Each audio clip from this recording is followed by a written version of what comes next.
पे मैं उनको श्रद्धा सुमन अर्पित करते हुए अपने तमाम बहुजन महापुरुषों को नमन करते हुए ये नगला ग्राम में इस पूजा के अवसर पे समस्त कमेटी को अपनी ओर से नमो बुधाय जय भीम।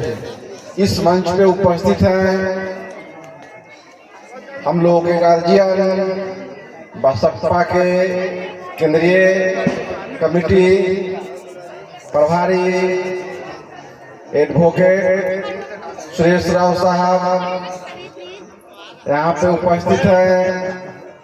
हम लोगों के जोन प्रभारी राजकुमार राम जी, जिला के उपाध्यक्ष चंद्रवंशी जी, महासचिव अखिलेश जी,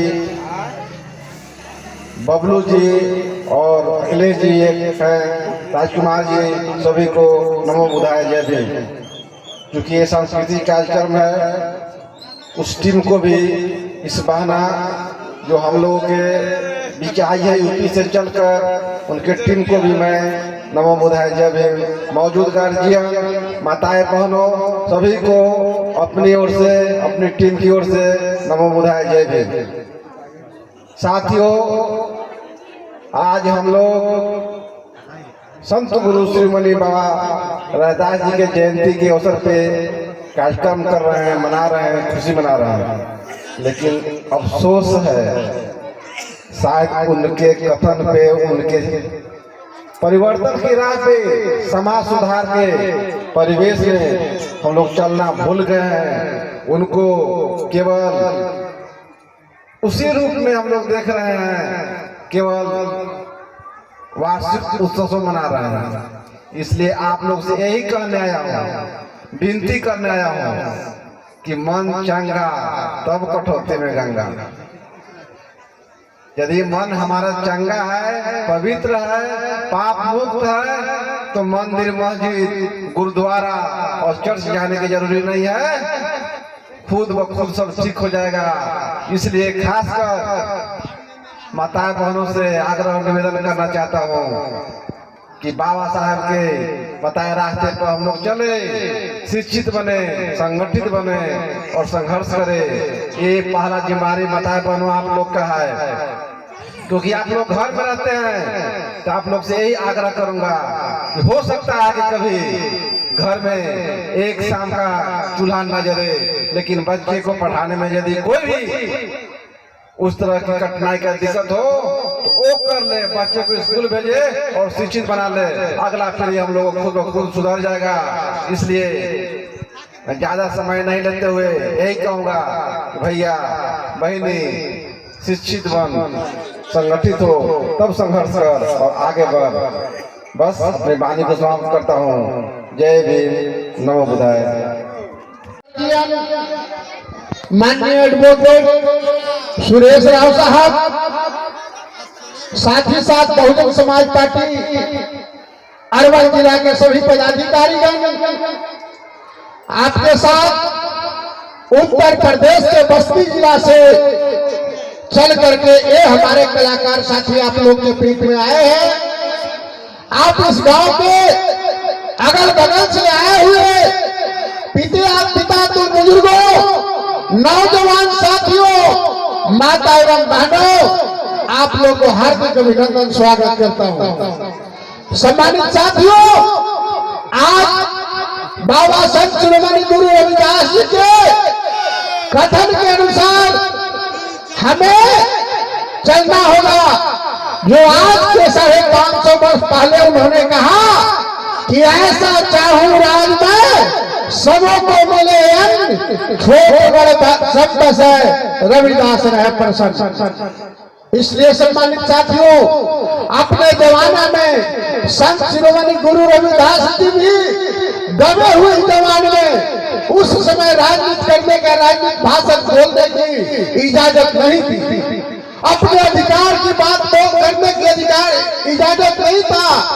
बाबा संत शिरोमणि गुरु रविदास ने गागा कर बजा करके उन्होंने लोगों को संदेश दिया कि हमें अगर आगे बढ़ना है तो पहला नंबर कि जो व्यक्ति अगर सप्ताह में 7 दिन खाना खाते हैं, अगर एक शाम खाना बंद करना पड़े तो अपनी बाल बच्चा के जरूर पढ़ाएं एक शाम खाना बंद करके। अगर जो व्यक्ति अगर सप्ताह में 5 दिन खाना खाते हैं, 2 दिन भी अगर बंद हो जाते हैं, पर भी अपनी एक शाम खाना बंद करके अपने बाल बच्चा के जरूर पढ़ाएंगे। जिस समाज के लोग बाबा साहब भीमराव अम्बेडकर, संत शिरोमणि गुरु रविदास, संत कबीर, महामानव महात्मा बुद्ध की बात माना, वह समाज आगे बढ़ा। इसलिए सम्मानित साथियों, एक चीज और ध्यान देंगे, जिस समाज के लोग राजनीति रूपी इस वोट का उपयोग किया, वह समाज आज आगे बढ़ता है। उस समाज पर जुर्म नहीं होता है, उस समाज पर जाति नहीं होता है, उस समाज के लोग को हत्या नहीं होता है, उनके मां बहन के साथ छेड़खानी बलात्कार नहीं होता। हमें भी अपनी अधिकार हर तरह से लेना होगा।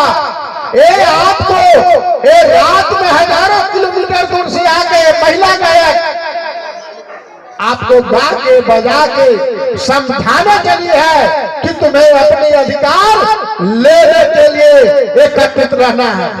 इसलिए सम्मानित साथियों, समय कम के अभाव में ज्यादा बोलना नहीं चाहूंगा, मैं अपनी बात को यही विराम देता हूँ। जय भीम, नमो। 500 साल पहले 14वीं सेंचुरी में, 14वीं शताब्दी में उत्तर प्रदेश के बनारस में उनका जन्म हुआ और लगभग अपने जीवन के 70-80 वर्ष घूम फिरकर उन्होंने पूरे देश में कश्मीर से लेकर कन्याकुमारी तक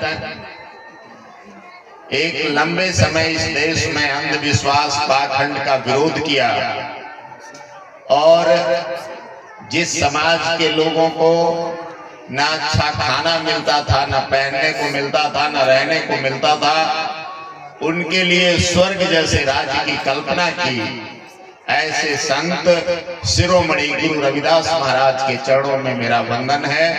उनको श्रद्धा सुमन अर्पित करता हूँ। साथ ही मैं इस देश में संत रविदास महाराज के सपनों का राज्य बनाने के लिए, सपनों का भारत बनाने के लिए बांग से DS4 और बहुजन समाज पार्टी के संस्थापक मानवर कांसी राम साहब, जिन्होंने भी अपना पूरा जीवन इस देश में मानवता की भलाई के लिए दे दिया, उनको मैं श्रद्धा सुमन अर्पित करता हूँ। साथ ही मैं इस अवसर पे सम्मान पूर्वक याद करता हूँ बहुजन समाज पार्टी की राष्ट्रीय अध्यक्ष बहन कुमारी मायावती जी को, जिनकी वजह से आज देश में लाखों करोड़ों लोग बाबा साहब डॉक्टर अम्बेडकर और संत गुरु रविदास महाराज को याद करते हैं। ऐसे तमाम महापुरुषों को जो हमारे समाज में पैदा हुए हैं पिछले 700-800 वर्षों में, चाहे वो संत रविदास महाराज हों, चाहे कबीर साहब हों, चाहे महामना ज्योतिराव फूले हों, चाहे बाबा साहब डॉक्टर अम्बेडकर हों, चाहे छत्रपति साहू जी महाराज हों, चाहे पेरियारी रामा स्वामी नायकर हों, चाहे गुरु नारायणा हों, चाहे गुरु घासीदास हों, चाहे महामना राम स्वरूप वर्मा जी हों, चाहे महामना ललित सिंह यादव जी हों, चाहे चौधरी महाराज सिंह भारती हों, चाहे मानवर कांसी राम साहब हों, इन सारे महापुरुषों के आंदोलन का नेतृत्व आज बहन कुमारी मायावती जी कर रही है। साथियों,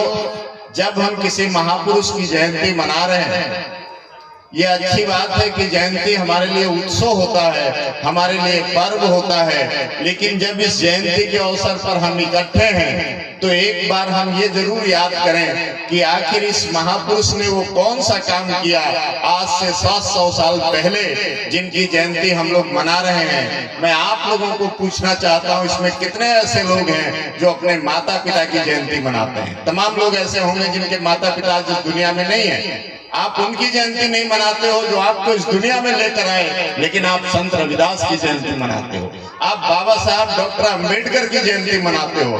तो कुछ तो ऐसा रहा होगा, कुछ तो ऐसा किया होगा इन्होंने, कुछ तो ऐसी बात होगी कि आप उनकी जयंती पर आज बैठ करके रात के 10 बजे 11 बजे रात में हम भजन गा रहे हैं, हम खुशियां मना रहे हैं। जो 700 साल पहले जिस इंसान ने जन्म लिया लगभग, उसके जन्म की खुशियां मना रहे हैं। हमारे पिताजी तो हमसे एक पीढ़ी पहले हुए, उनकी जयंती हम नहीं मनाते, अपनी माँ की नहीं मनाते, लेकिन उनकी मनाते हैं। तो निश्चित रूप से वो मानवों में महामानव है और उन्होंने क्या किया है। तो ऐसे अवसर पे 2-3 बातें मैं सिर्फ जो संत रविदास ने कही, हमें जो उपदेश दिया, उसकी 2-3 बातें ही करके मैं अपनी बात को खत्म करूंगा, क्योंकि मैं जानता हूं ऐसे अवसरों पर हमें गीत संगीत ज्यादा अच्छा लगता है और भाषण कम अच्छे लगते हैं, लेकिन फिर भी मैं आया हूं तो आपसे 2-3 बातें करके जाऊंगा। एक दोहा है संत रविदास जी का, बामन को मत पूजिए जो हो गुण से हीन, पूजिए चरण चंडाल के जो हो गुण ज्ञान प्रवीण। इसका मतलब क्या है? ये किसी की बुराई नहीं है, ये किसी की तारीफ नहीं है। इसका मतलब है दुनिया में वही लोग पूजा के योग्य हैं जो ज्ञानवान हैं। आज से 2500 साल पहले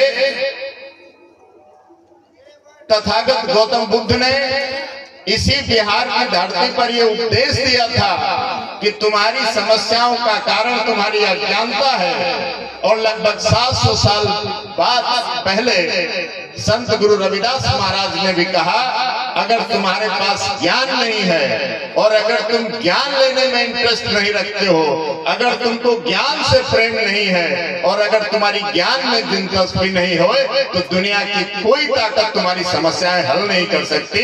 तुम्हारी पहली जो समस्या सबसे बड़ी है वो अज्ञानता है।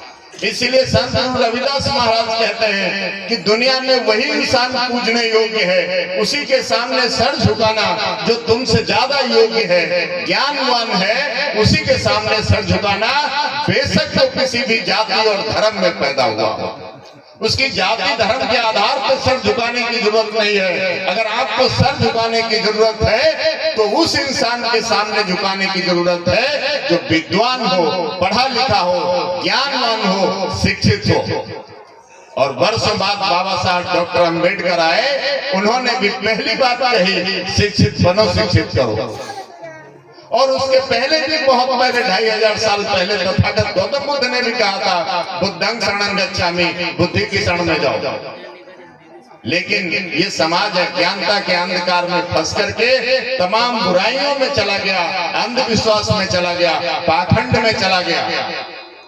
इसीलिए बाबा साहब डॉक्टर अंबेडकर इस बात पर जोर देते हैं, अपने 40 साल के संघर्ष में बाबा साहब डॉक्टर अंबेडकर जिस बात को सबसे ज्यादा रेखांकित करते हैं, जिस बात पर सबसे ज्यादा जोर देते हैं, वो यही है कि अगर आप कुछ भी करने में सफल हुए और अपनी आने वाली पीढ़ियों में को पढ़ाने में असफल हुए, तो आपका सारा संघर्ष, आपका सारा त्याग, आपका सारा बलिदान सब कुछ व्यर्थ है। अगर आप अपने आने वाली पीढ़ियों को पढ़ा नहीं सकते तो आप किसी काम के नहीं है। बेशक आपके पास धन दौलत हो, बेशक आपके पास बड़े बड़े महल हो, सब कुछ व्यर्थ है। बाबा साहब डॉक्टर अंबेडकर के पिताजी ने बाबा साहब को कोई संपत्ति बना के नहीं दी, बाबा साहब को कोई राजपाट नहीं दिया, लेकिन उन्होंने अपने बेटे को इतना पढ़ाया कि उन्होंने इस देश के 35 करोड़ लोग गुलामों को आजाद करवा दिया। इतना पढ़ाया बाबा साहब डॉक्टर अंबेडकर को।